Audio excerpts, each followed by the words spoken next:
All right. So basically, on the other side, you two are watching Kale and Illyra still back on the Oh, original side. Illyra watching as Kale takes a running leap to go over top of the river. Unfortunately, as Kale's foot comes down just before the edge of the water, his foot slips into the hole that was left by the quarterstaff, and Kale does a face plant into the water itself. This splashing water going everywhere. What ends up, what you guys see as he's lying there face down is this. we return to the adventuring party. Okay. Sneak around. Sneak. Okay, they're coming. Run away. Run away. That's the first time I've just like had fun with a match in a long time.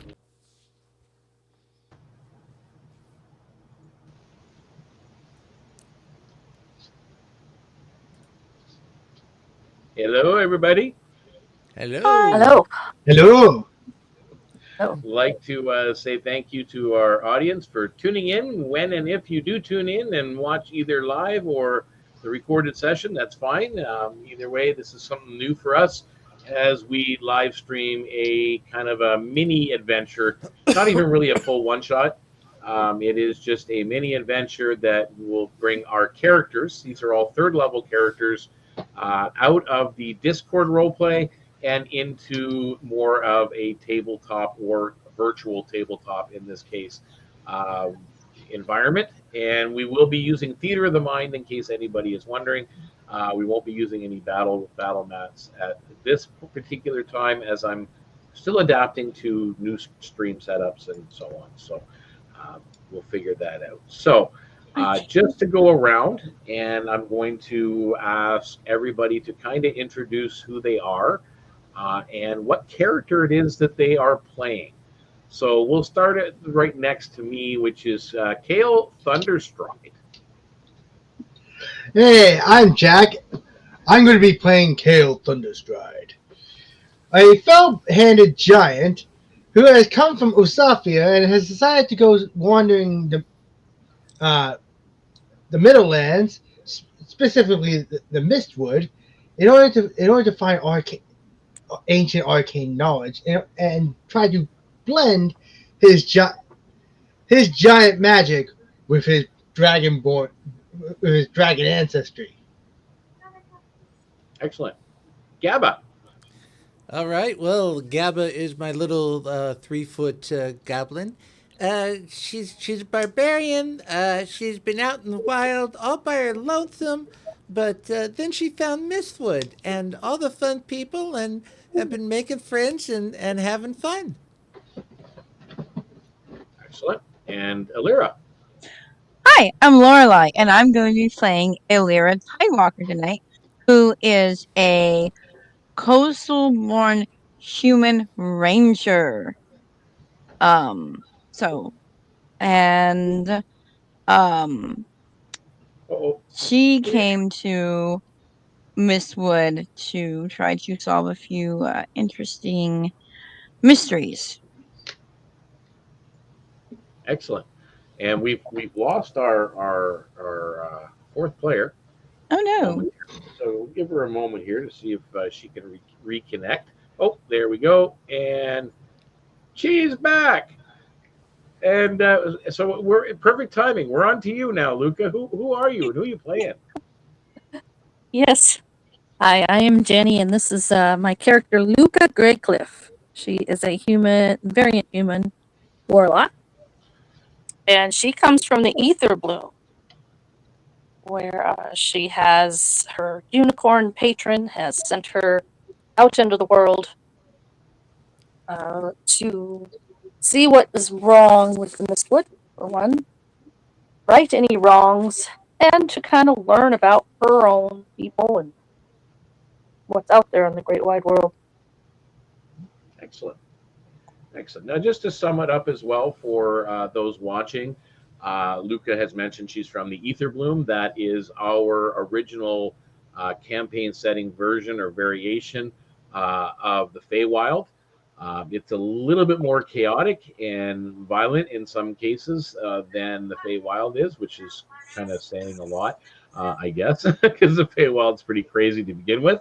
And most of the players, I don't think actually any of these current players, well, maybe Gabba, know that she's actually from the Ether Bloom. Now, that being said, this particular group of individuals, they all are just that. They are individuals that live in or around currently the town of Mistwood, which is a central town in the region of the Middlelands. And they have seen a job posting or on the job board that there is the need to investigate the appearance of what is known as the Ice Antler Stag, who is generally an omen or, in some case, a blessing from Khummir, who is the father of the gods. And whatever this means to follow it, the appearance of it obviously means something. Otherwise, it wouldn't be here in general. There have been a lot of mishaps going on when it comes to the actual forest of Mistwood, which is home to the only 3 direct portals to the Ether Bloom itself.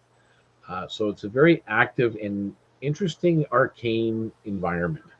So that being said, our group of would-be heroes have made an appearance and shown up at the entrance to the the Hunter's Trail, which is where these tracks have been shown, been seen or spotted. The Hunter's Trail stretches out before the 4 of you, a narrow path winding into the heart of the Mistwood forest. Snow blankets the ground in a thick, unbroken layer, muffling your footsteps as the dense mist presses in around you.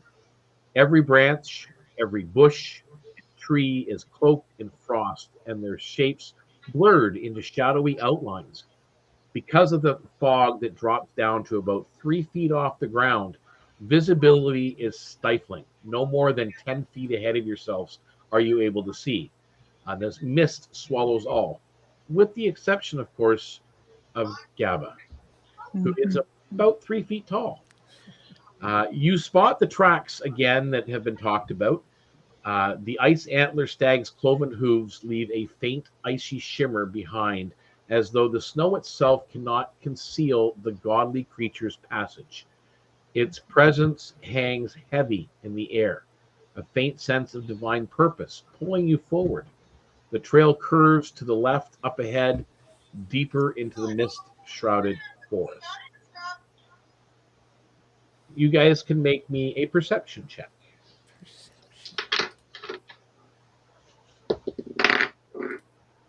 Very easy. Where's your Kale. breath? Okay. Really? You thought you could get away with it? Just because I was in here? I'm trying to find my perception. 1 second.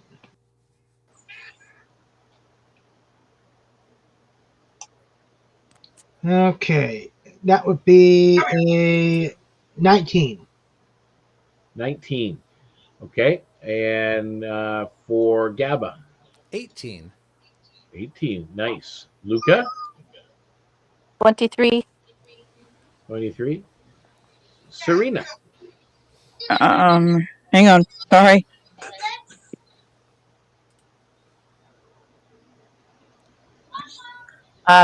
18. 18. Okay. So you guys actually all spot them. There is another set of tracks that cross over the Stag's tracks right at the entrance to the Hunter's Trail. Uh-oh. Oh, Lord. They are. 1 second. You're good. Keep going. I just have a dog in my lap. Hang on. Let me mute. They are human-booted footprints that cross over, leading east to west, heading in the direction, actually, Luka, of your homestead. Okay. So what's everybody doing?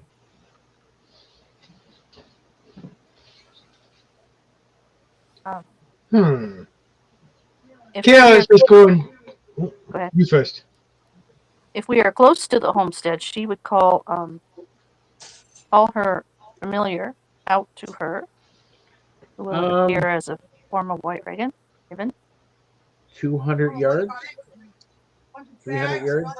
Is that too far? Pizza box all shredded. Trying to remember what the ranges of the telepathic bond that you I'm would thinking have. it's only 100 yards. I don't recall Yeah, for sure. I don't. I think it's a little bit beyond your reach at this point. Okay. Yeah, Gabba's just padding forward, following the main tracks, unless anyone So said otherwise. All right. So Gabba's starting to move forward down the main path. Everybody else following suit? Yeah. Yes. Kale's basically just going to stoically follow Gabba. Okay. Well, that was the mission. So She Alex- didn't know otherwise. Question: since I am a hunter, am I familiar at all with this, or I take it because With I am like on the what are stream? you trying to ascertain?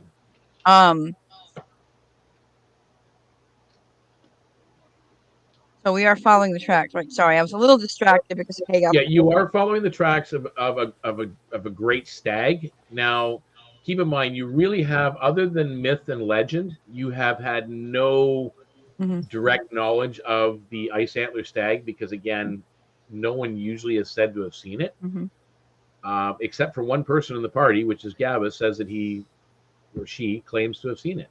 But it looks like you are definitely following the hoof prints of a stag. Okay, and I can tell it's not a normal, like, It's deer. big. Okay. Like it would be a really old stag. Okay. But we did cross paths of a trail going towards Luka's place, and so that's an option if anyone wants to say, "Hey, you know." Okay. Luka could Yeah, mention that she did the other night when she was at her home. I Saw think Luka, if you flash want of to white. make an intelligence check, Luka, see if you can put 2 and 2 together here. I rolled a 16. Let me get my modifier. Yeah, you're good. Anything over a 12. Well, Thistle did tell you of a human that had walked from basically the area of the Hunter's Trail out past your homestead onto the farmer's road and then back. And it is a human boot print that, like, a single person, and there's been no snowfall all day. It's a single person has gone across the path, like maybe scouting the forest in one hand. So you're putting 2 and 2 together. That's probably who it was that those tracks come from. Okay. So after you guys are moving forward, you've been going forward for about a half an hour, and you're carefully following. It's not really that hard, because again, these hoof prints are really solid and noticeable. But you do notice that the forest is changing. The biting chill that had gripped the air gives way to an unexpected warmth. The frost vanishes from the branches, and the snow underfoot thins until it disappears entirely. Leaves glisten with dew, and the air carries the rich scent of damp earth. Only the stag's trail retains its wintry touch. Hoarfrost clings faintly to the ground with every step it took, a stark contrast to the lush greenery now surrounding him. Pretty. Well, it might be what we're looking for. I am going to roll a Arcana check to see if there's any magic involved in this. You need a 10 or higher.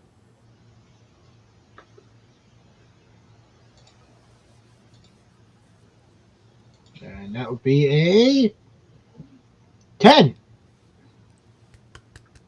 Well, beats it, right? So, yes, there is magic involved. And Gabba, you can make me a survival check, actually. Survival. 14. 14. This feels, as you're getting to this point, just before you got here, it's almost like that same temperature change or variation you feel when you go into your plant wall compound by around the lake. So very similar type of environmental feeling you're getting. Okay. Okay. But not you guys. hers. What's that? But not her location. It's a different one.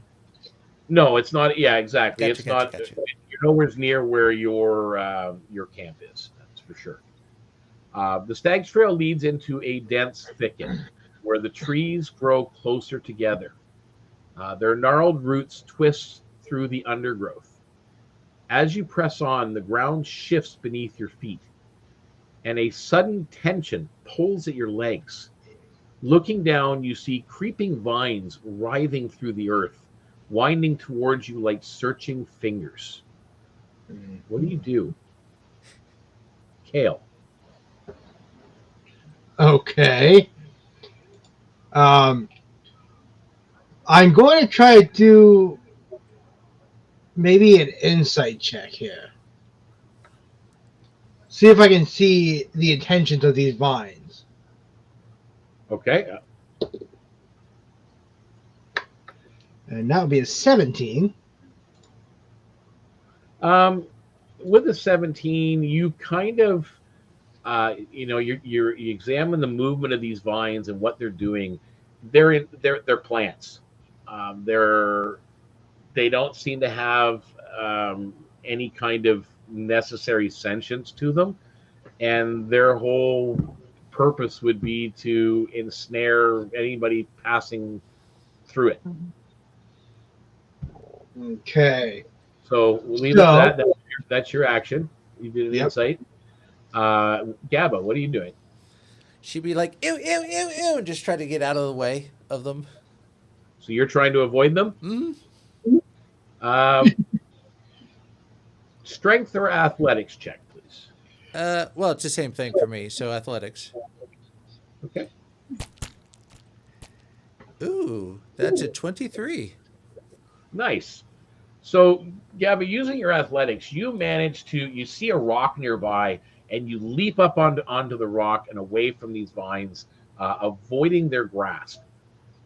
On to Luka. What are you doing when you see this? Because again, normally you don't see anything. Keep in mind, for everybody else, your visibility is very minimal for those of you except for Gabba, but you do feel that movement tugging at your feet. So when you look down is when you see these writhing vines.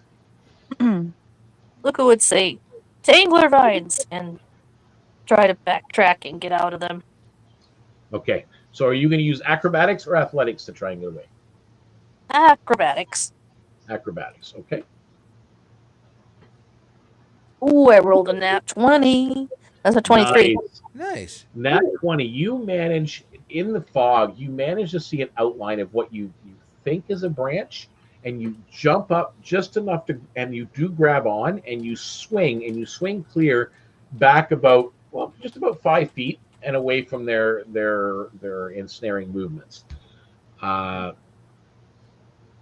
Alira. So, hearing that she said tangler vines and feeling them, I am going to try and elude the vines as well. Try and get out of the. Okay, as I said, you can do dexterity, you can do acrobatics or athletics. I think I will do athletics. How do I roll? And that would be 18. 18. Well, You definitely, you don't see the same rock that Gabba jumped up onto until it's kind of too late, but you do manage to see a log nearby, and you actually leap almost over top of it and get away from them. Okay. So now 3 of you are out of range of this. Right now, Kale, you are the only one standing amidst the actual vine. So I need you to make me an initiative roll, please. Oh no.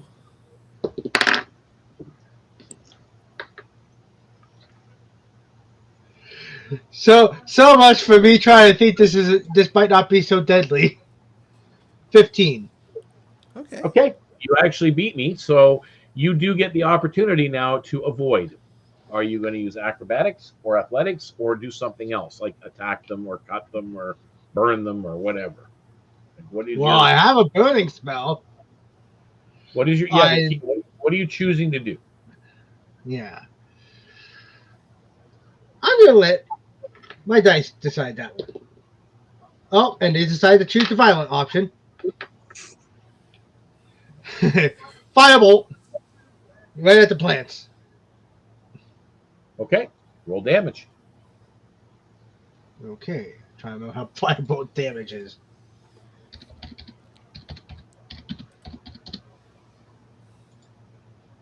That would be 1d10. Okay. Where's my d10? Here's my d10. And that would be 3 damage. Plus my 3 spell damage. casting. Plus my spell casting. Okay. Make Modifier. me a dexterity saving throw, please. Okay. Dexterity save. Hmm. And that would be Sorry, what? a 10. Okay, so you failed, so you also take 3 damage as you are burned in the part. Actually, yeah, I think you have a resistance though to fire, if I remember correctly. You might not. Yes. Yes. So you take half of that. So you take 1. Oh, wait. Hold on. Let me double check. My resistance is 2. That would be lightning, not fire. Okay, so you are not immune to fire, so you take 3 damage. Okay, with that, so you have. Sorry, what was your initiative again? It was 15, right? Yep. Okay. Wait, was that firebolt or lightning? Something. He's got a resistance. I casted firebolt, but I have a resistance Oh, to lightning. gotcha. So it was still fire. Okay. Okay, with that, as you set fire to it and you see these vines, you guys all see the vines catching fire and smoke rising up from the ground in different spots as the fire spreads and twists. With that, you kind of see some of the forest just in the outlying area seems to move, and you hear some cracking of branches. And stepping into the clearing towards Kale are 2 of these look like sticks or twigs, but large, and they have like these skeleton-like structure to them. And it seems to be moving towards Kale. And let's see what the movement is here. 30 feet. So yes, so they both move up to you, Kale, and they take shots at you. Take swipes with these big, kind of like tree branch arms. All right. 9 on the first one. Natural 20 on the second. That hits. Yeah, so that's a definite hit on the second one. 6 plus 1. 7 points of damage. Okay. That hurts. Okay, and you're up. All And right. at this point, as he's doing that, the other 3 can roll initiatives if you choose. 14 for Gabba. Gabba's 14. Luka? 6. 6. Alira? 13. 13. Do I recognize what these things are, or what they possibly could be? You can make me a nature check. Okay. Actually, so can. Actually, Luka, you don't need to make a nature check. You know what they are. These are twig blights. You've seen them before. Sure. Okay, so I'm going first, I'm guessing? 19 Oh, 19. for my nature check. Oh, gotcha. Oh, 19, yeah. They're twig blights. You've seen them before. You know, actually, you're going before we go into top of initiative. It's your turn, actually, Kale. Well, I have an idea then. Okay. I'm going to use a level 2 spell. Okay. Misty Step. Okay. I'm just Misty Stepping out of this situation. All right. I just going to pop up right next to Gabba.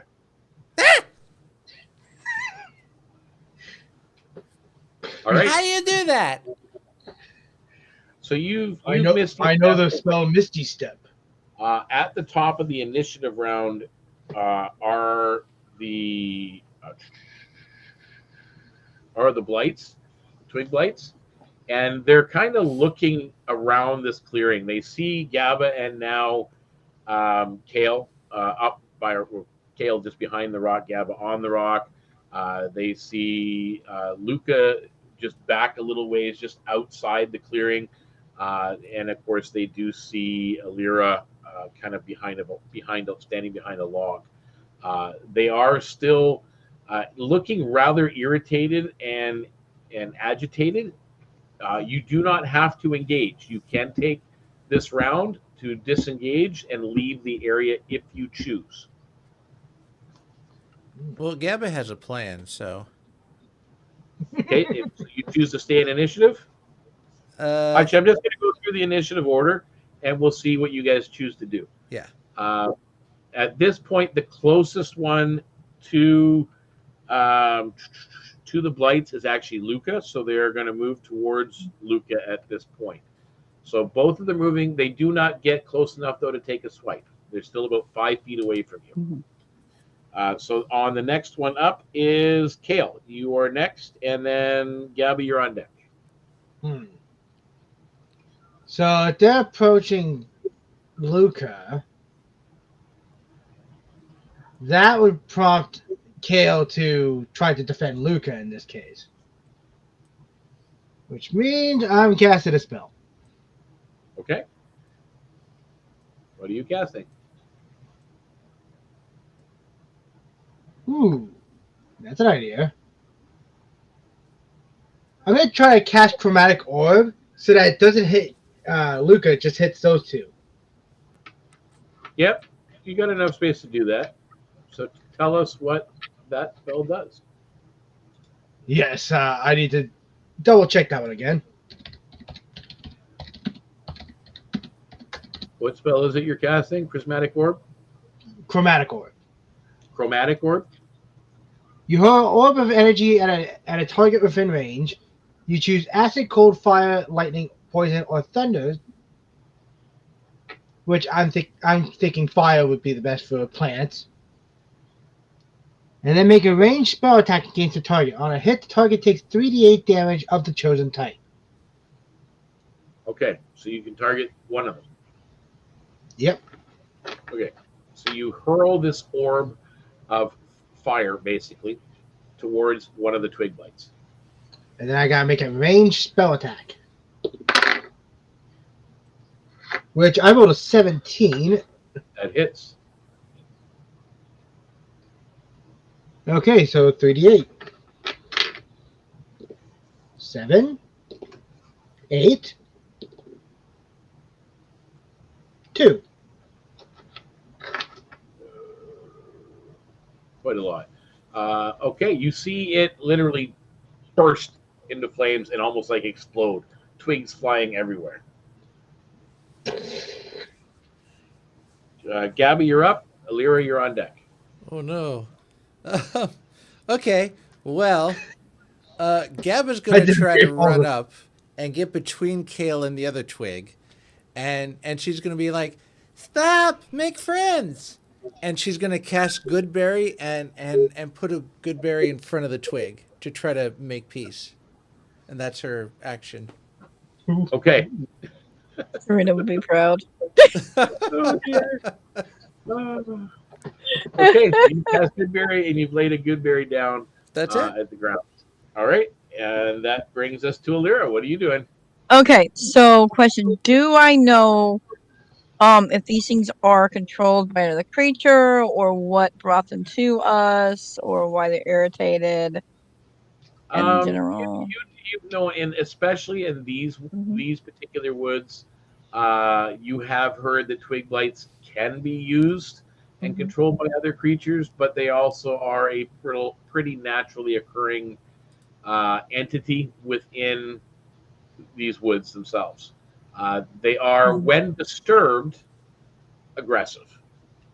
Can I see if there is something watching us that summon the twig bites on us? Roll a perception check.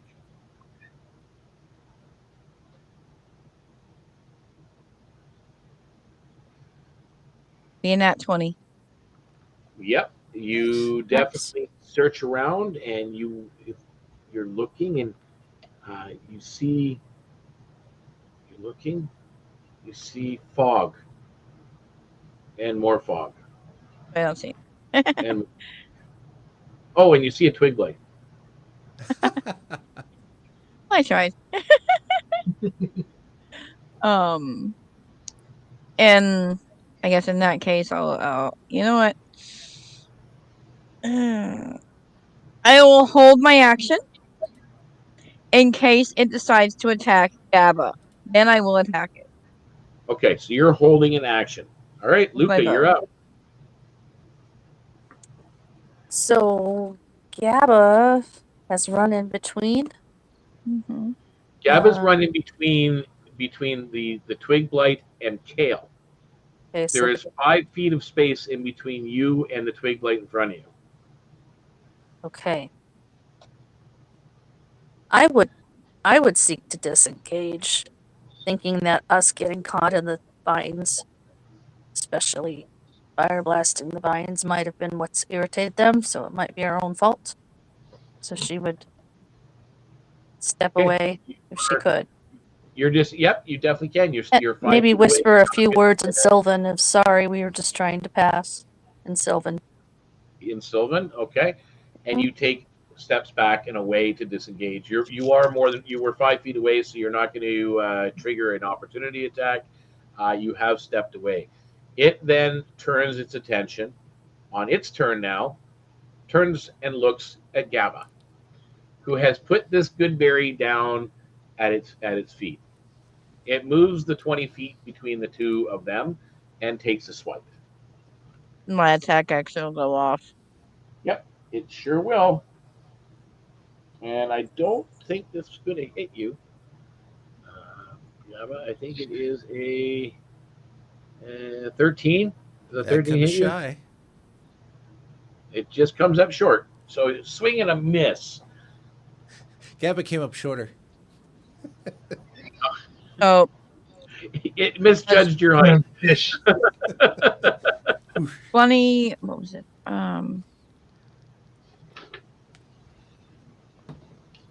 22 to hit. Hits. All right. Let me roll damage.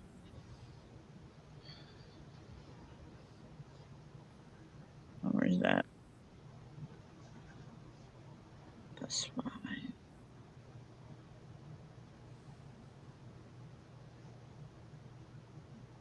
12 damage. 12.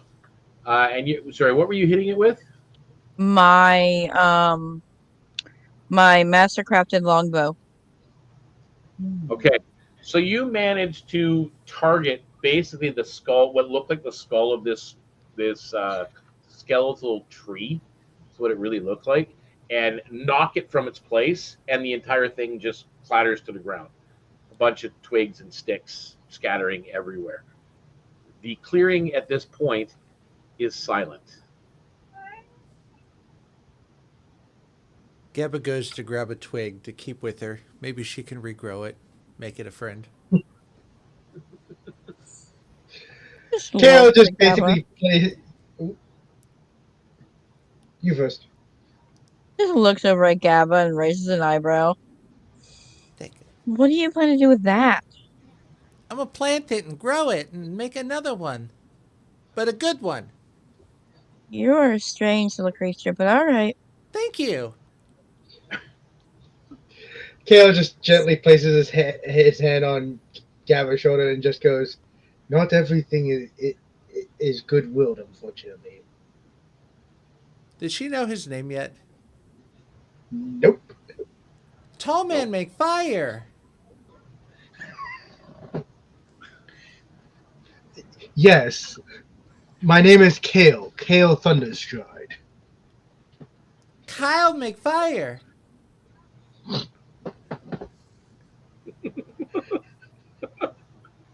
her her little her little pendant glows, and she's like, she remembers the tracks, and it's like, oh wait, there's tracks there. So I have a question. Yes. Would her lantern of revealing help us to see better in the fog? Because it specifically, and let me get to it. New character, sorry guys. It illuminates invisible creatures or objects within its light. So light would kind of dissipate the fog, I think. Yeah, it's not going to disperse the fog Mhm. or allow you to see through the fog. If there was something that would normally be just invisible, unnaturally invisible, then you could see it. Okay. But Just thought I'd... it's really not going to help make a difference at this point. Okay, just thought I'd ask. Still see the trail as you're kind of looking down. You see that. You see the trail on the other side of this clearing. Now the vines are all burnt away. They're all ash on the ground, and their twigs are all broken apart from these blights. And you see the stag tracks continuing on forward. We should really be careful, though. We don't know what's in these woods.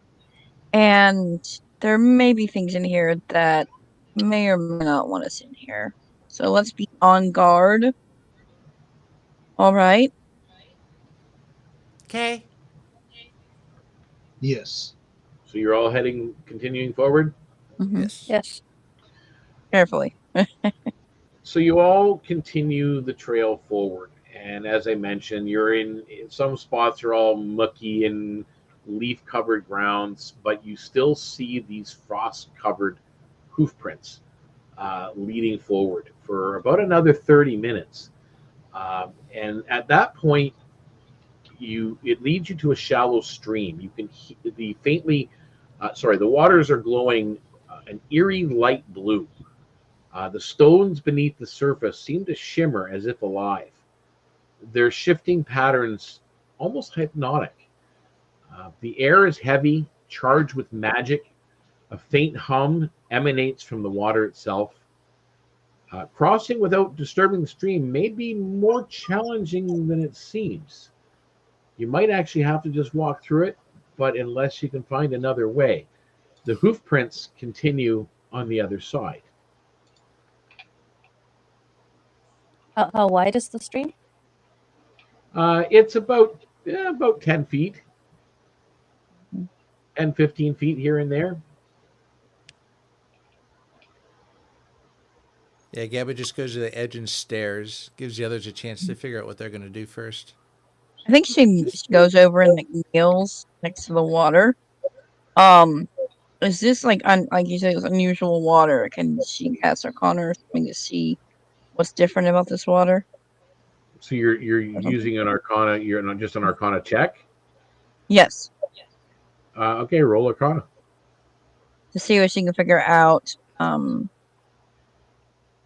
What's different about this water and if it's safe.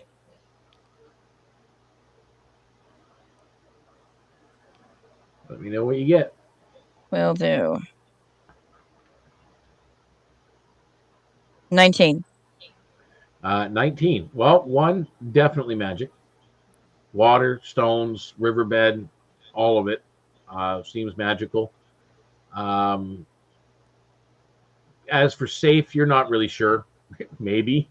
But you are getting the feeling that, this kind of magic, and it's not little magic, it might be best to avoid. Mm-hmm. What about you, Luka? Luka, you pick up on the fact this is definitely ether bloom-esque. Yeah, I was gonna say that. She would know that we should avoid it. I was more thinking to try and jump it if I had a. Yeah, you can make an athletics roll to attempt to jump the stream.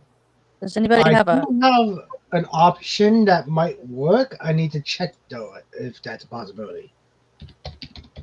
If I could take Misty Step and take people with me, then You can't. Misty Step is not for more than one person. It's for you. fair enough.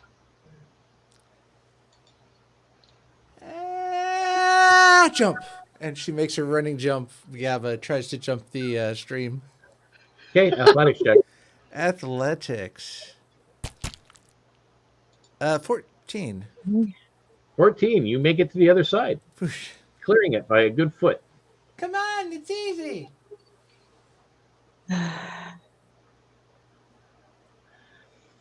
Well, So, can I get some help? Like borrow somebody's quarterstaff to plant and use to make the jump? Okay. Kale passes you his quarterstaff. Yeah, it's Okay, so I'm gonna roll slightly bigger athletics. than normal quarterstaff, but yeah. Are you going to put the As she- quarterstaff on the edge or into the water? No, on the edge. Okay. And vault the water. She's gonna. Okay, so you're trying to plant it and then vault over. Is that what you're trying to do? Okay. I'm going. Still be an acrobatics roll. You're going to need an acrobatics roll for sure, but I also need you to make me a to hit roll. A what? Just an unarmed strike roll. oh my word. As you're taking a running jab through a dark forest to make sure that you are planting that quarterstaff where you're not disturbing the water. Okay, so planting So of that the one first. quarterstaff. Now, how do I make that planting Just roll a d20 and add your strength modifier. and add my strength? Okay, that is a 14. And the other 14. one is a 13. Okay. You plant the quarterstaff almost perfectly, almost right at the very edge, and it goes up, no disturbance to the rocks or to the water. And as you let go of it, it even falls back down on the other side where Kale's still standing, and you leap, doing a flip in the air, and come down on the other side, just short of hitting the water. So you almost got your feet wet, but you are now safely on the other side. You did it. Kale, what are you doing? Okay. Well, Kale sees that everybody else has decided to take the leap, so he's going to try to do it himself. Good luck, big man. He does an athletics check to jump over. Your legs are longer. Wouldn't it be easier for you? True, I am 8 feet tall. Yeah, it should be an easier jump for you. Unless I roll a nat 1. Oh. Oh no. You ruined that one. Okay. What a time to roll a nat 1. Hey, it'll make a great splash. We're going to find out what the water does. 8 foot tall splash.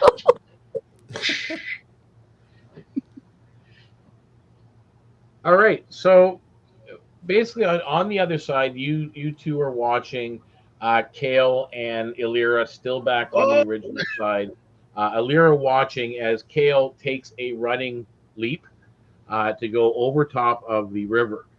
Unfortunately, as Kale's foot comes down just before the edge of the water, his foot slips into the hole that was left by the quarterstaff, and Kale does a face plant into the water itself.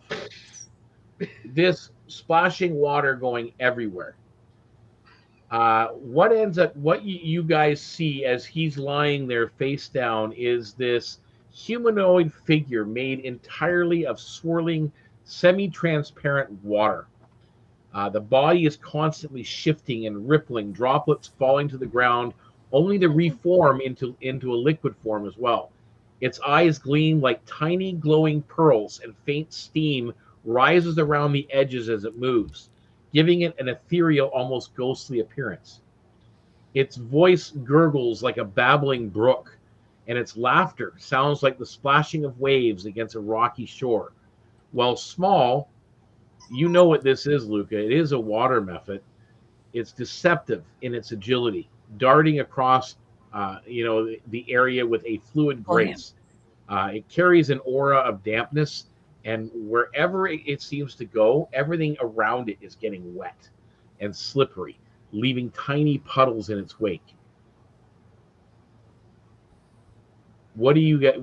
Are you guys actually at this point? No, it's not a what are you doing? Sorry, my bad. It's roll initiative. Oh no! This is twice now. So- Caleb's gotten us into combat. So Yep. Gabba and Luka are on the other side of the stream, Yes. and Eliza is on the original Alira side Alira is on the Alira. other side, and Kale's face down in the water. in the stream. And Luka has to roll initiative, but she's trying not to laugh. Not right. one for initiative We'll do as well. initiatives. What's that? Yep. No, for Kale. Not one. Not one for initiative. And I get a +1. It's 3. Okay, so you got a 2 initiative. Okay. And 14 for Gabba. 14 for Gabba. 22 for Elira. I Total think of Kale has a 18 good reason for why he's got that for one. Luka. 18 for Luka. And a 12 for me. Okay, so at the top of the round, Alira, what are you doing? Can I pull him out of the water? So you reach down to aid him out of the water? Trying not to touch the water.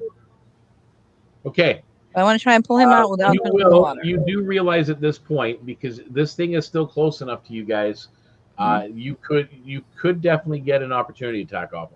It could get an opportunity attack on you if you reach down to help Kale out of the water. Yeah, I'm gonna. Yeah, I'm a good person. I'm gonna try and help him. Okay. I'll risk it. I'll risk the opportunity attack. All right. So you reach down, Kale. You are helped lifted out of the water, so you will not lose any of the movement on your turn. However, you are still on Alira's side of the water. Now, Alira, as you do reach down, however, you see the water around Kale splash up towards you in a violent burst of energy. Does a 13 hit you? Let me see. Let me try my ace. No, does not hit. So the water just falls short at where you manage to kind of pull him up and out of the way fast enough. The water just drops to the ground and gets wet. He just smirks a little bit. Luka, you are next. And Gabby, you're on deck. Okay. So, she sees the water method attack. So she knows that they're not going to get out of there without a fight.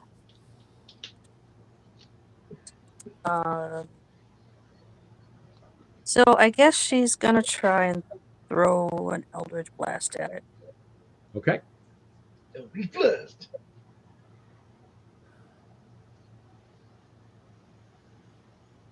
Okay.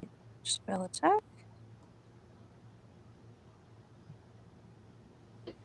Okay.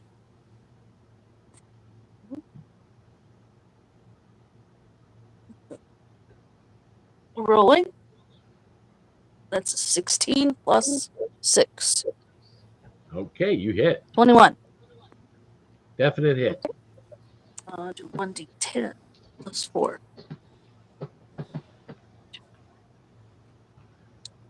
10, which is a 7, 8, 9, 10, 11. 11 11 points of damage. points. You hear like a swooshing of water as it makes impact. So you definitely hit and definitely did some damage. Gabba, you're up. I can't Wait really a minute. reach. Hold on. Oh. Stop. Oh, not done yet? I forgot. Oh, that. Never mind. Okay. Never mind. Go ahead. You're right. Good. Okay. So Gabba, you're up. I can't really. Well, first off, is Kale like in the water, or is he like next to the water? He's out creature? now. Okay. He's out Out of the now. water now. Lifted him up out of the water. Thing is, I can't get to the creature without going into the water myself, can I? It's pretty much in the center of the stream. So if you went right up to the water, like you've already disturbed the water itself, or the water has been disturbed, and that's what brought this thing out of the water. Right. So you can probably go right up into the water if you want, or right at least to the edge, and still make an attack on it. Okay. She'll pull out a rapier, walk up, and go like, "Go away," and kind of just swing a rapier at it. Okay. That is a 9 to hit. You seem to swing and slash, but what you end up hitting is some of the water that's just swirling up out of the stream itself, and you slash basically through the water, and it's unscathed. And that's it. Okay, and it will now take its action. As it sits there and swirls and moves, the little bit of what you see as steam and mist rising up around it seems to grow and expand. There is now a 10-foot radius obscuring mist around this particular creature, meaning all attacks against it and from it are at disadvantage.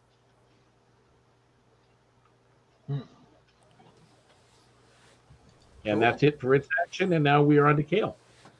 And next up will be Alira at the top of the round. Okay. So disadvantage. Yep. I'm going to have to do this then. Kale's going to try to walk up to this creature and use Shocking Grasp. At disadvantage. Okay, I rolled a 17 and a 20. Okay, so you hit regardless of disadvantage. Roll damage. Yep. Let me just double check the damage for Shocking Grasp. Glad no one else is in the water. Except for Kale. I'm resistant to lightning. That's right. 1d8 lightning damage. And I rolled d8. You roll the 8. So it takes 8 points of damage. You take 4.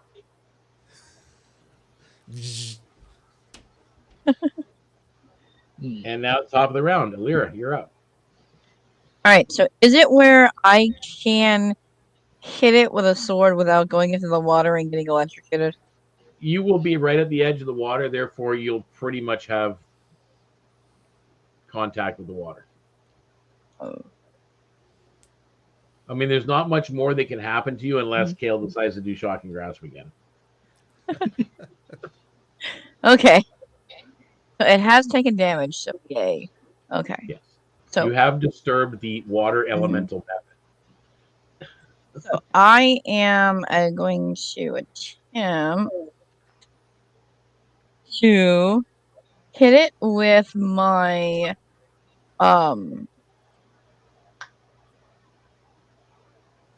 short sword. Okay. I'm also going to be using one of my ranger features, Colossus Slayer. It says once per turn I can deal an extra 1d8 damage to the creature if it's below its hit point maximum, meaning if it's taking damage, right? It has taken damage. A lot. Okay. So I'm gonna roll and then also use Colossus Slayer on it. If it hits. Yep. And that would be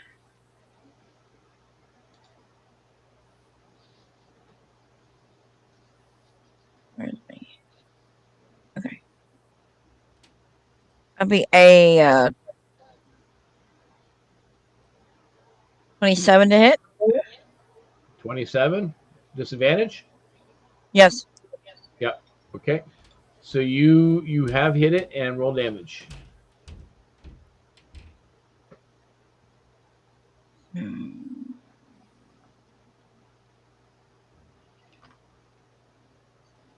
And then this.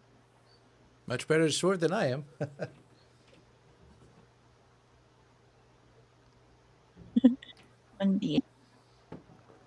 Okay, so that yeah. Sorry, it's taking me a second. I'm trying to figure out her. I'm going up and down on my thing. 9.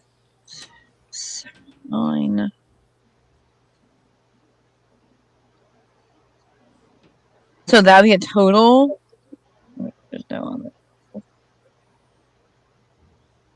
Of 16 damage. 16 damage. It was 6 plus my mod on the actual attack, and then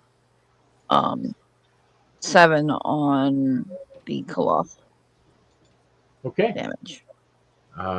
You drop it. You see the water. You see little bits of something. You don't know what it is, like elemental energy, drop into the water and kind of make mini splashes, but the rest of it is just water and vapor, and they dissipate.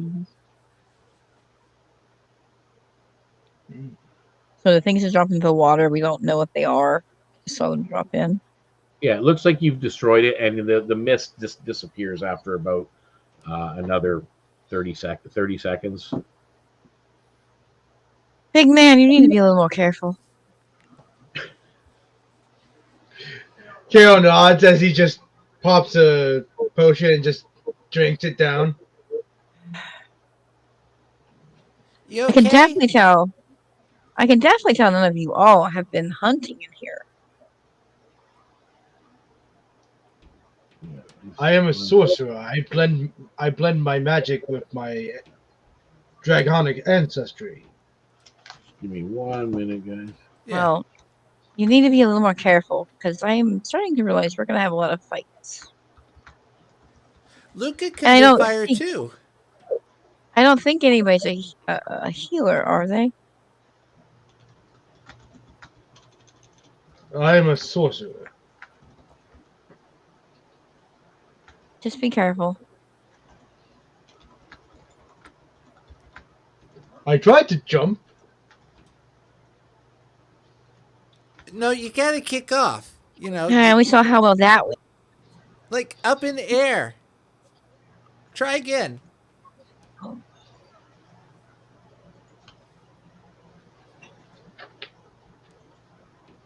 Okay. He's just going to look at Gabba and goes, I think I'll walk it this time. So you're just gonna walk over? Yeah. Okay. You walk across, not a problem. Who next? Lyra, Gabba's you going over there. across?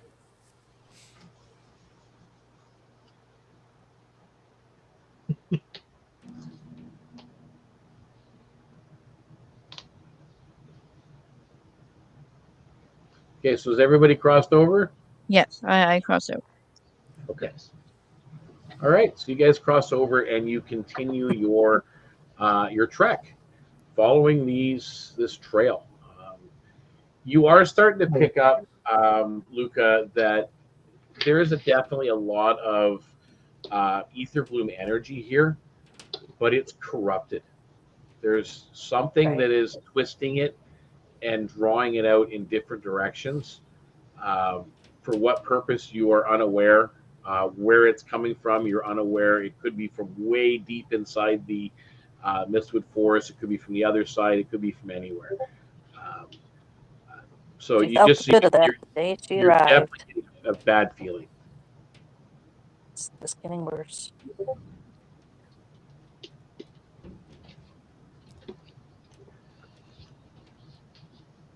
All right, so you guys continue following, and it actually you're about an hour because the hunter's trail kind of fades away at a certain point, and you've now kind of left the actual trail behind a little bit, but you are following the stag's trail, and it grows a little erratic, where you kind of see the frost-covered hoof prints, and then you don't, and then you see them, and then you don't.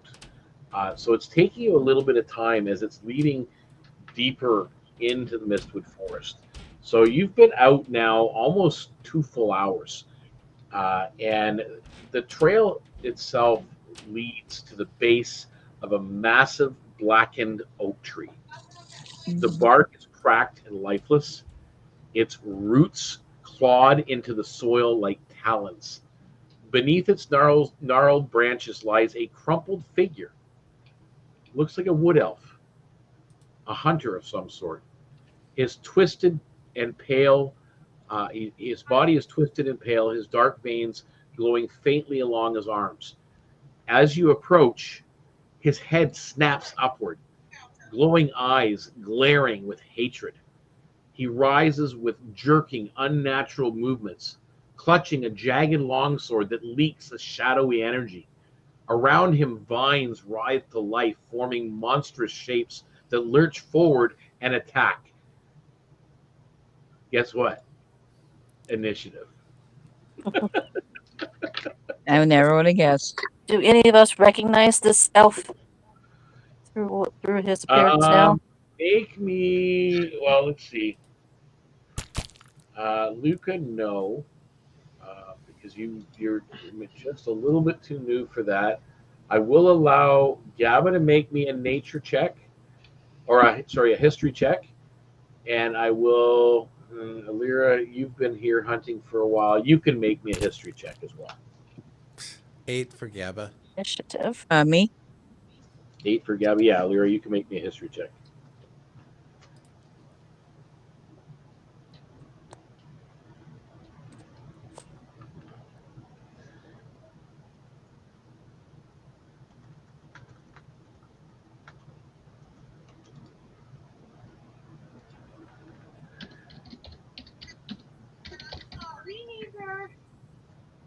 Sorry. Okay. History. The initiative I rolled was 19. Sorry? 19 initiative. Not 20 on the history. 20? All right. Yeah. So yeah. You faintly recall it's been maybe 3-4 months since you've seen Felendril Moonglade.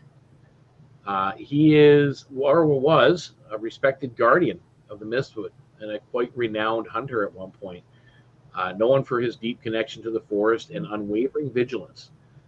His graceful movements once were, quiet and strong, made him the symbol of harmony between elf and nature. So you know his features. You've seen him before, but it has been months. Many thought that he'd just kind of moved off to either the Scarlet Grove or to Gilded Hollow or something on maybe to trade furs or that's what hunters do, right? So you're not sure. No, well now you know what became of him.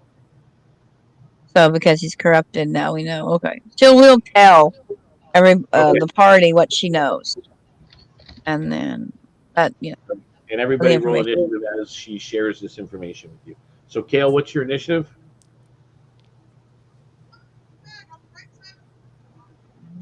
My initiative was 18. 18, and I believe that was also Luka's. 19. Yours was 19. Gabba? Yeah. Gabba was 7. Just 7.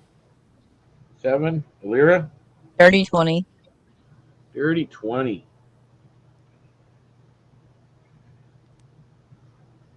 Okay. Kale, what is your dexterity modifier? Dexterity modifier? Yeah. That would be a +1. +1? Okay.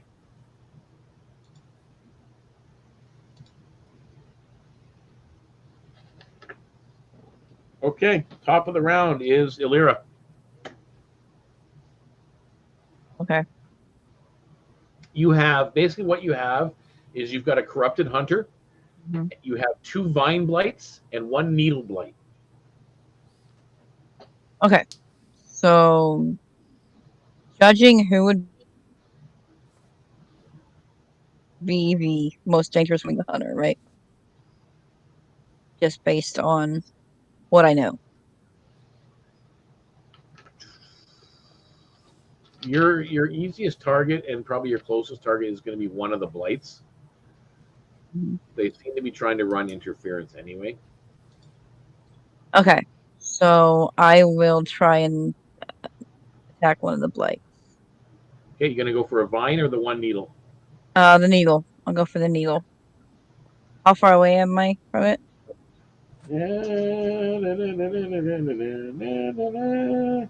You are 30 feet from Okay. the needle.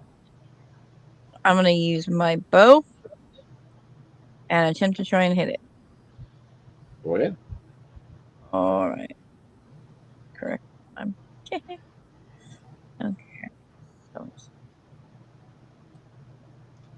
okay.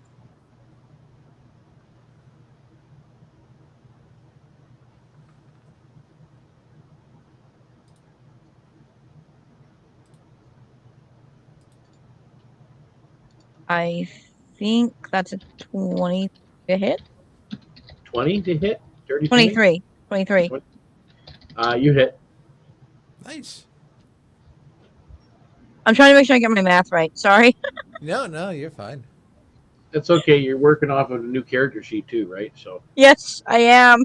The first time I've ever actually used her sheet. So, yeah, I did. You'll notice on there when it says actions on those sheets that I made up, the Mhm. pre-gens, it actually will say the weapon, and then right beside it will Mhm. give you the plus for the to hit, and that's Now, all included okay, even her +2 from her hunting from her style is proficiency. already added in. Okay. Yeah, it's all added in. Okay. Yeah.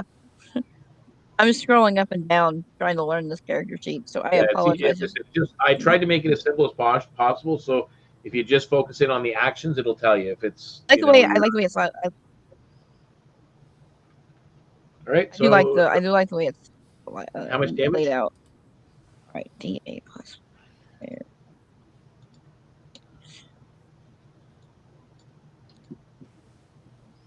12 damage. 12 damage. Excellent.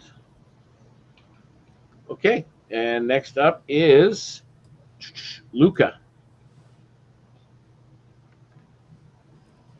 You were 30 feet from the needle blight, 30 feet from the vine blights, and about 40 feet from the corrupted hunter.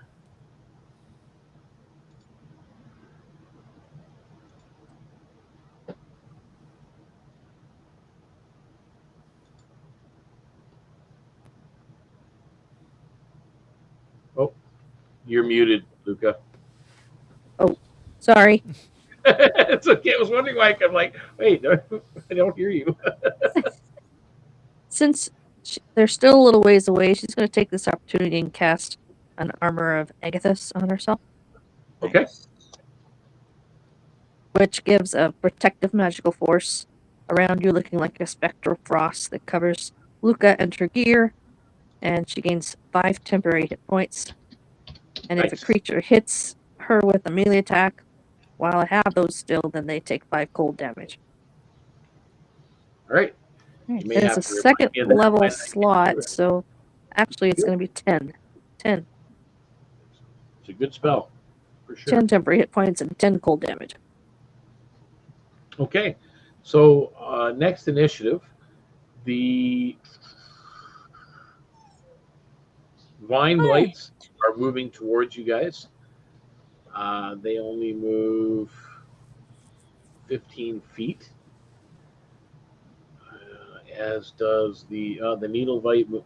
Needle blight moves 15 feet as well. So they are coming closer.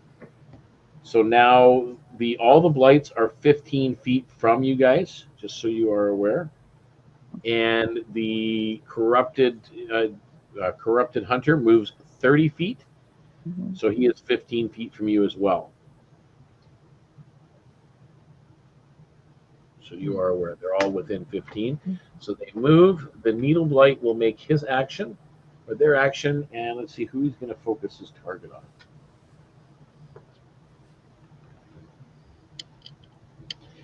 Who's standing next to Kale? On either side, we don't care if it's on his left, on his right. Who's standing next to Kale? He was with, I believe, Alira and Gabba last I checked. Well, as I said, it's depending on where they decided where they're standing. Yeah. Well, So Gabba leaving would have that- backed up a bit because the sight of this guy kind of would have. At first, she would have been like, "Oh, someone to help," but as he was kind of getting up, she kind of would have crept back a Yeah. little bit. So she might be behind Kale at this point. Okay, so you are behind. Elira So stepped forward. you be forward, so you're probably beside. What about you, Luka? Where would you be? I didn't think about that. Don't know. She would have been probably. Were they walking single file when they came into the clearing? I would say walking 2 by 2, but we've got Alira kind of in the front, just to the left of Kale, and then right behind Kale, almost following in his footsteps, is Gabba. And then would you be beside Gabba? Yes, probably beside Gabba. So you're a little bit back as well. So I'm going to say this is going to be for Kale and for Illyra. I need you guys to make a dexterity saving throw. I'm so sorry. Okay. As needles spray out from the needle blight, headed directly for you two. 8. 8 and Illyra. I am rolling. Sorry. Hang on. Why do I get the feeling I'm going to be taking more damage?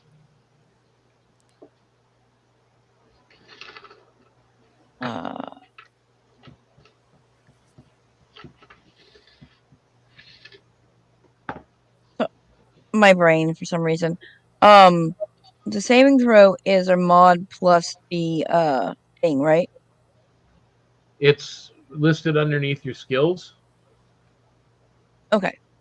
You are Fine. proficient in dexterity and strength. Right. And it's a plus So- 5 for your dexterity. So you My get a brain. plus 5 to your saving throw.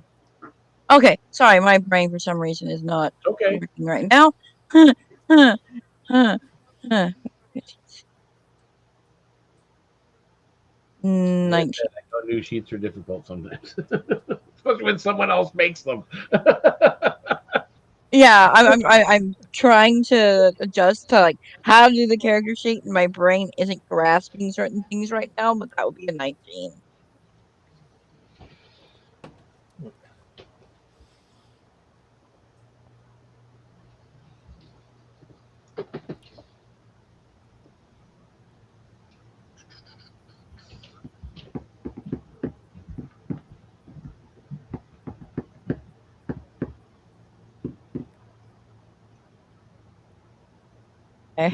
I will get better at this next time I play her. So what do we roll? 19. 19. Okay, so you take 3 points of damage. Kale, you take 7. Ouch. All right. Okay, and that was the needle blight.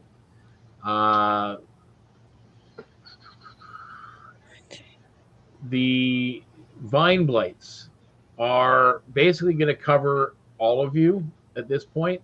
I need strength saving throws. Remember, If Betty? you're not proficient in strength saving throw, then it's just a straight roll for strength. If you are proficient, it's your strength modifier plus your proficiency modifier. 17 for Gabba. Okay.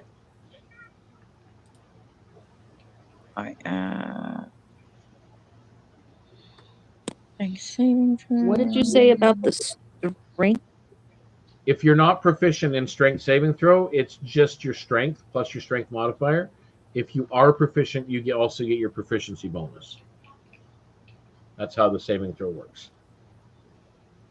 So you roll a d20? Yep. Okay. Okay. And the strength modifier is a 1. That's a dirty 20. So dirty 20. Okay, you're fine. Okay. And what kind of roll was it again? Strength. I think you are also proficient Yes. in it, I believe, for strength, which is for you, it's a +3 for your strength. So D20 +3.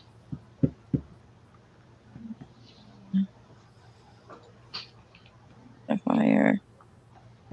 19 for me too. 19. Okay. Okay, and Kale. I rolled a 16, and I do not have proficiency, unfortunately. Okay, that's fine. You rolled a 16. You still saved. Basically, what happened is these vine blights seem to reach out, and other vines from the ground just come to life and try to ensnare and restrain you guys. And you manage to strength your way out of it, keeping yourself free moving, which is a really good thing. The hunter, and now as I said, he's at 15 feet. He's actually going to take a 5-foot step. Actually, no. Actually, at this point, he's not. You see him reach for his bow, and as he brings his bow up and just holds it out in front of him, this burst, radiant burst all around him of dark black energy, just eviscerates a 15-foot area around him. So that will reach. Actually, that's only going to reach Kale and Illyra again in the front because the other two are actually at 20 feet. So I need the two in the front, Illyra and Kale, to make dexterity saving throws. Yay! Would Well, at least it's Illyra one have you're proficient in. It's a good one for you. would Illyra have called out this guy's name or said anything like what happened to you or anything to let Yes. us know that Yeah, this is she somebody did. that Like you want to Illyra know? told everybody what his name was. Okay. I completely forget his name. Sorry, his name is Thalendril Moonglade. Okay. Okay. He's one of the druid guardians of the forest. Okay, Kale, what was your saving throw? I think you missed it. Kale. 15. Oh, sorry. I rolled a 19 total. Okay, so you take 3 points of damage, necrotic damage. 19. Okay. 20 for me. You take 3 points of necrotic damage. Okay, and that is the end of my turn. So now I move on to, we're going to move on to Gabba. It's your turn. Oh, fun. Yeah, Gavin's like freaked out by this guy. He's like, okay, what's going on? And just It looks watched pretty her- disgusting.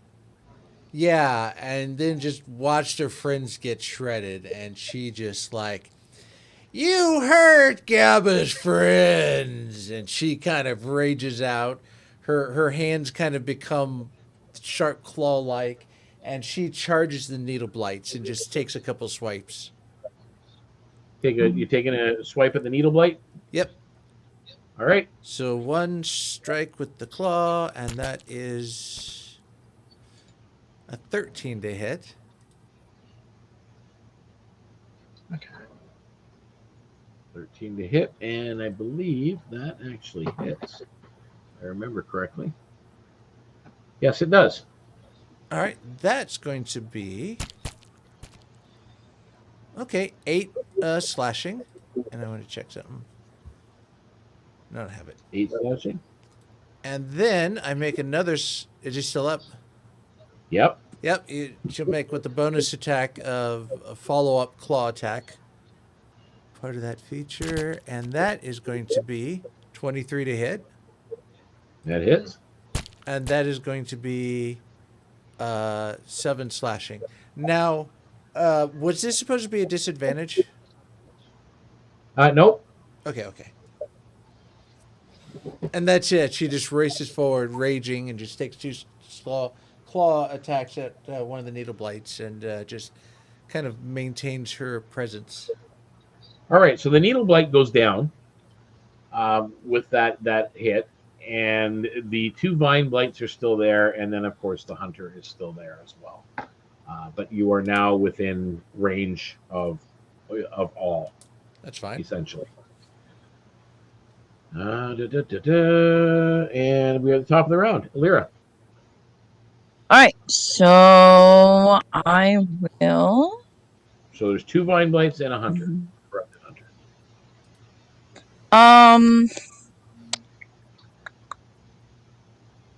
I think I'm gonna attack the hunter this go around.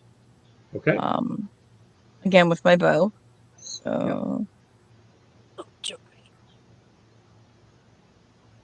Sorry, my kid has made a wreck of the room. Will be a nat 20, Deacon. Oh, nice. Nice. So double your roll. All right. That's so. I rolled 2 dice, right? Or did they? No, just take damage? the roll and double it. Roll your damage and just double it, and then add all your. Okay.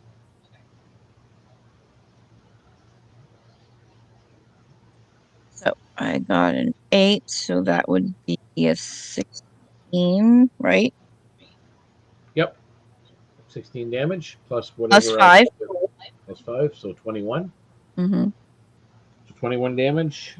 Okay, so that's all right. So you hit the corrupted hunter. For 21 damage. Yay. That brings us to Luka. Does the hunter look like that really hurt him much? It definitely did damage. It's hard. He's not like it's kind of hard to tell because he's almost like an undead. He's not really undead, but he's sort of is. He's basically a corpse that's been animated by corrupt magic from the Aetherborn. Not sentient or anything. All right. Yeah, just twisted. Then I think she'll just go to the tried and true Eldritch Blast, which comes out, by the way, I didn't mention this before, like a crackling beam of energy. Nice. And it hits with a loud kind of a sonic-y boom type sound as if it makes contact. All right. So you're doing 2 of them. So roll me two dice. No, I'm doing 2 of them? You're throwing 2 Eldritch Blasts, are you not? I don't think I can do 2. What level do you get to? I think next level. Is that next? Oh, never mind. It might be next level. My bad. I'm only 3, level 3. Okay. Oh, I see what you're saying. No, not until 5th level. 2 beams at 5th level. Gotcha. So I rolled a 17 plus 6.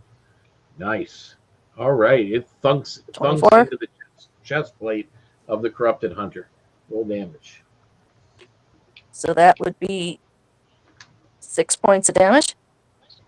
It definitely damages him. To what degree, you're not quite sure. And that brings us to me. Yay! So now that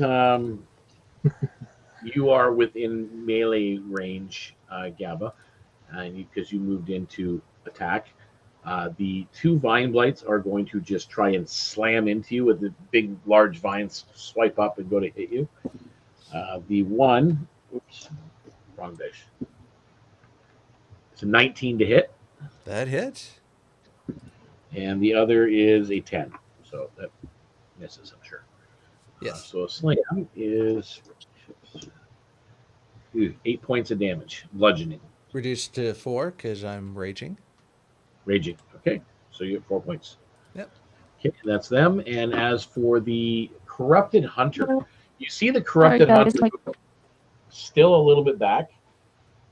from the rest of you. He takes a 5, probably about 15, no, 20, maybe 20 feet. He moves 20 feet back, allowing the vine blights to kind of act as a barrier of sorts for your passage to get through. And that same longbow that he was holding, you see him turn it up, and it starts to crackle with energy as he reaches back and pulls, an arrow out and draws it back on the bow. You see that black energy just swirling around it, and he takes aim, and he is going to fire at, actually, the person who just did 2 range attacks at him with Luka. So he's going to take shots at Luka. And he only gets 1. So that would be a 16 plus Okay, 21. I'll give 1 ranged attack. Oh, Yeah, 21 to hit you. 21 would hit Luka, yes. Okay. So it is from the initial arrow is only 3 points of piercing damage. Okay. However, you also do 3 points of necrotic damage. 3 plus 3. Yeah. I let my cat in. He was scratching at the door. Promptly knocked my water. Cat's got a All right, cat. Kale, you're up. By the way. Okay. Is taking a potion an action or a bonus action? Well, you know what? I haven't really made a ruling on this yet. I know in the new 2024 DMG they have made it a bonus action for giving a potion to yourself or to one of your teammates as well. Wow. Yeah, but you know what? Yeah, why not? Let's make it a bonus action. I think it's fair as long as it's just a healing potion. Okay. That does make this a little bit more complicated. Okay. Then I'm going to have to. How far away is the bad guy? He's 20 feet away from you now. 20 feet. So I can still walk up to him. You could, but you'd have to go through the vine blights, which means you probably risk getting entangled. Yeah. But you could. If you succeed your saving throw, you could technically get up to him and take a swing. Okay, first I'm going to pop my potion. See? Pop my potion. Okay. So I'm going to get 2d4 plus 2. Yeah, I think you've been hit a lot. So Yeah. Yeah. Oh, thank goodness. I got 10. all right, so you gain back 10 hit points. Now, what is your action? My action is going to be I'm going to cast Mirror Image right in front of the bad guy to give the bad guy that looks like it's right in his face. Yeah, so there's a chance that it hits the mirror image if he's attacking. Right. And finally, I'm going to keep a reaction planned out. Okay. Everybody gets a reaction anyway through their turns if they choose to use it, if they have something they can do. So As for my move action, I'm going to start approaching the archer. you are trying to move forward. How far are you moving forward? As close to the archer as I possibly So can. you can make the full movement. However, you will have to make a saving throw, dexterity saving. 15? 15. You manage to keep your strength and push through the vines. And you're now right up to him for next round. Top of the round. We are at Lyra. Now he's got someone in front of him and behind him. Aha.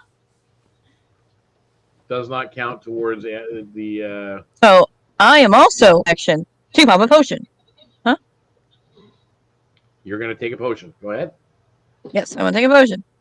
Because I've also sustained damage. Okay. That means 4, 2, 4, 2, 4. I love this display item. Yeah, it's a cool looking model. Yeah.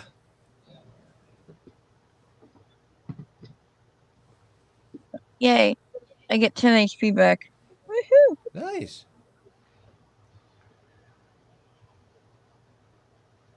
I am back.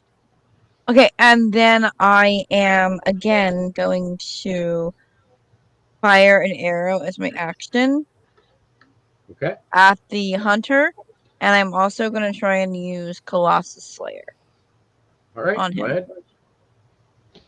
So that would be. Let's go back up again.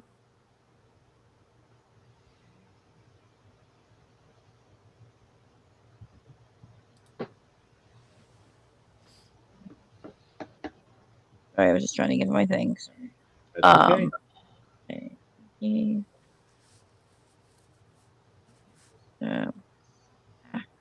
Button.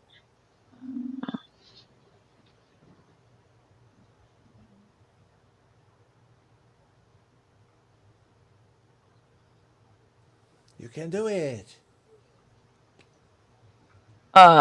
22 to hit. 22 to hit. Hits. Okay. So then 8. 8.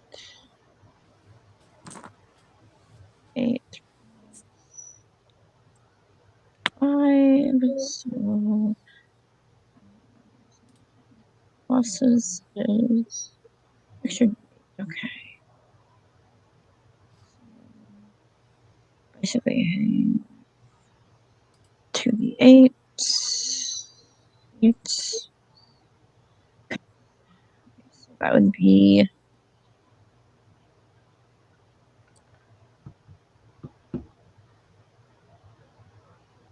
16 damage. 16 damage. Nice. That arrow thunks into his upper torso and goes in pretty deep, and it's just sticking out at this point. Is that the end of your turn? Yeah. Okay. Just a flesh Luka, wound. you're up. Hey, Deacon, did you take that 10 frost damage from Agatha's armor of Luka's when he attacked me? You can roll the damage, please. It's just 10 Oh, it's 10 damage. automatic? Yep. Okay. The frost kind of forms around it. The corrupted hunter forms around him, and as it does, you see his skin turn even more pale, but rather than twisting and contorting, it turns blue, like it's frozen, and he drops to the ground. As Nice. the corrupted hunter collapses, you see the vine blights kind of writhe back into the forest where they came from and away from the scene. His body, when it drops, it dissolves into ash, leaving behind his bow, his cloak, and a glowing green shard that's embedded in the ground. The shard pulses faintly before cracking and then shattering into like millions of pieces and dust. Its corruption dissipating into the forest itself. Guys are standing there looking around. Make me perception checks as this is all kind of 13. That's 20. 9. 9 And 15. and a 15. Okay, you guys barely see it, but you see that the hoof prints of the stag kind of reappear a little bit on the other side of this tree, and moving starts to go a little bit to the right, heading eastward into the woods, but then the trail just stops. The hoof prints are no more. You can't see them. So you're left by this blackened tree, basically with a bow lying on the ground, and a cloak. Can I cast an Arcana check on the shattered crystal thing? It's gone. Like you don't even see it. It's just dust. Okay. Can I go investigate the bow? You can. As you get closer, you see those faint. It's almost like serpentine worms of black going, around it and swirling around the bow itself. Interesting. So it definitely looks magic. Yeah. Would it hurt to? So can I? You pick it up. Luka would say careful that may be cursed. I know. I want somebody to check it first before I touch it. Kale raises his hand and goes, if you're looking to see what kind of magic that is, I do have a scroll of Identify. Yeah. Do you mind? Doesn't check for cursed, just so you know. Doesn't check for cursed. Okay. Yeah, so it'll tell you what kind of magic it is. It'll identify the bow, but are you casting Identify on the bow? That was the plan. Okay. It takes 10 minutes. It is a cast. What? It's a plus what? It's a +1 bow with very faint necrotic energy on it. So that +1 damage that you get, so the +1 is not just to hit, it's also to damage. It's one, so it'll be piercing damage +1 necrotic damage. He goes, this is an interesting bow. It's a +1 bow, but it also has a necrotic energy on it. But we don't know if it's going to Unfortunately, I cannot tell if it's cursed. curse anybody who picks it up.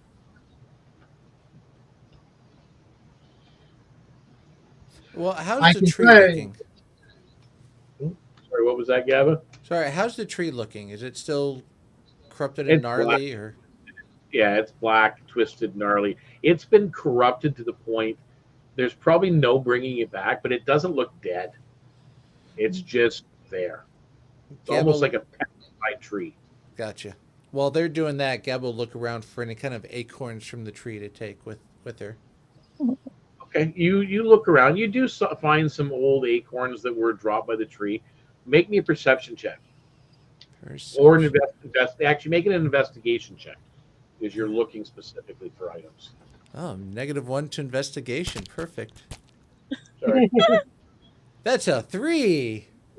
Okay, so you find 5 acorns. Hey, that's something.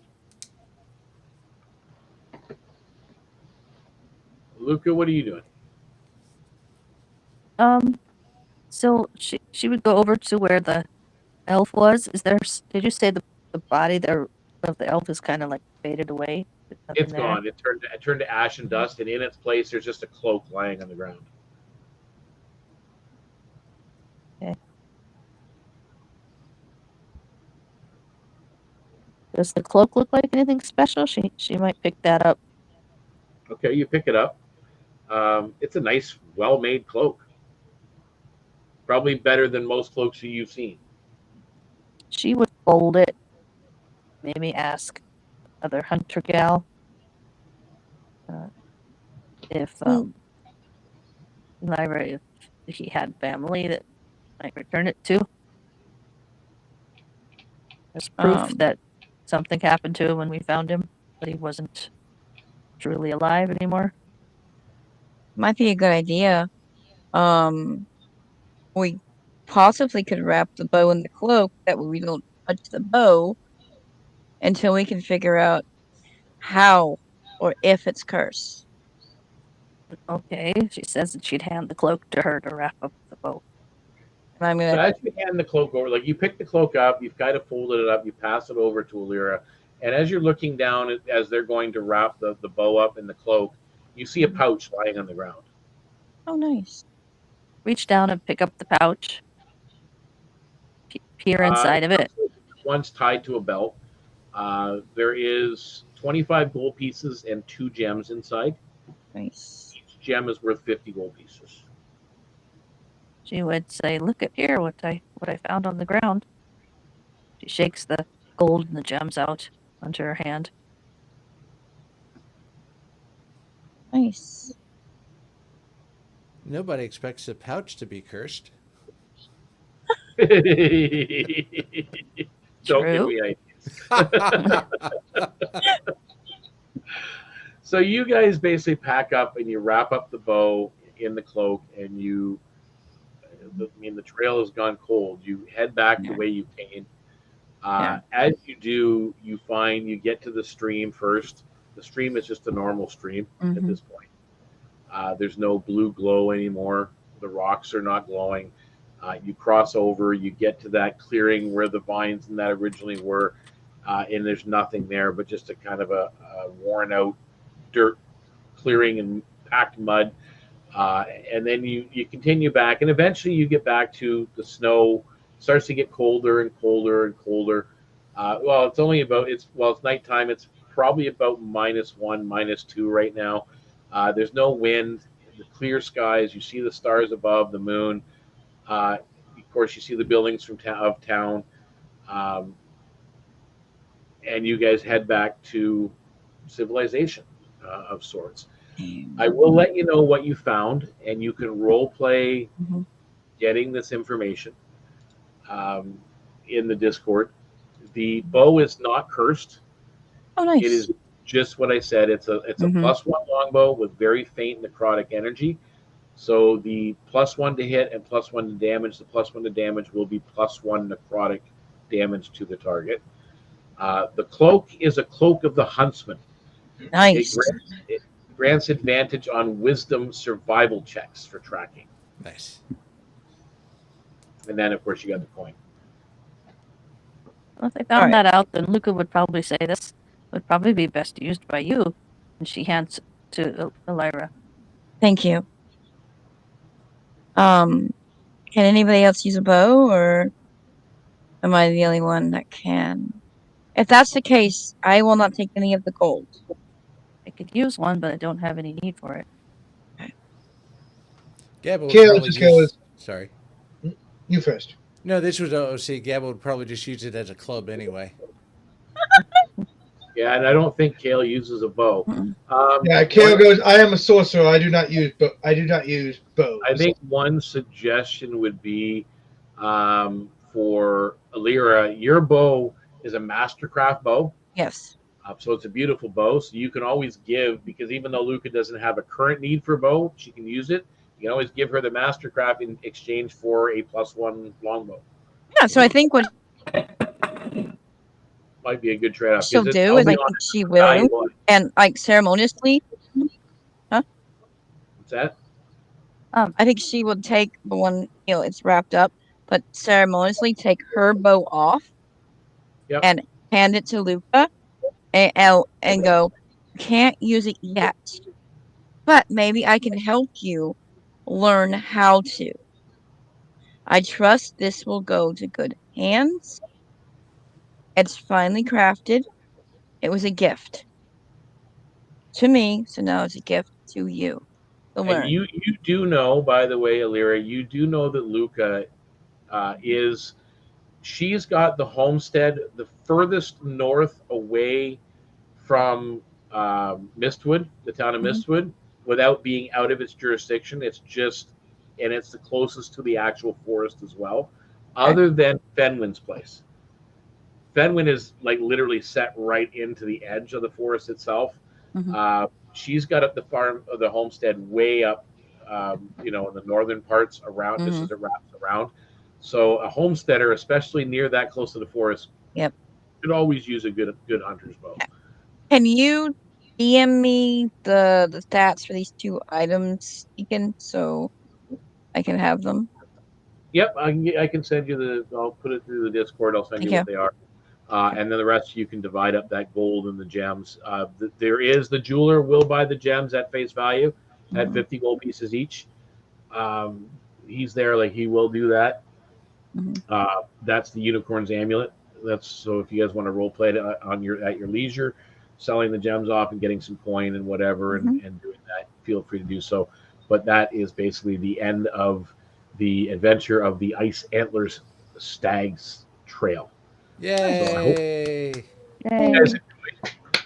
A Thank little you. foray into the thing. It actually went, I'll be honest, it went a little bit longer, 45 minutes longer than I originally paced it for. So, We didn't start right away. Still had It fun. also didn't help that I was we're a 25 little minutes late. We're a little late, but that's okay. So yeah, I'm glad everybody had fun. At least, I mean, I had fun. I was quite pleased with the way it turned out overall, and I think doing the stream this way, I really like it, and I really hope that people watching that tune into this enjoyed our little role-playing adventure. And if you are interested in D&D, whether or not you're new to it or you're experienced, whatever, please feel free. I'm going to just give you a link right now. It is, of course, http //discord.gg. I know, go figure. It's Discord. The slash, of course, and it's DP6UH3. Those are all capital letters, but lowercase. I keep forgetting it's upper lowercase for Discord. They make things so difficult for us. So it is lowercase DP6 uppercase UH3 lowercase J uppercase D 6 lowercase h. So I will post that as well in the comments or in the description section on YouTube and on Twitch, so that you guys can have it there. Or if you wrote it down now, perfect, great. Come join us. Come say hi. Come grab a pre-generated character or roll your own character, or just watch and lurk for a while and see what everybody's doing. We have a 24/7 live action role playing in this same campaign setting. Play with us. We do one shots and other things, and we have multiple DMs, and it's a lot of fun. So anyway, guys, thanks for playing. Really, I had fun, and thank we'll see everybody on Bye, the everyone. Discord. Bye. Had a blast.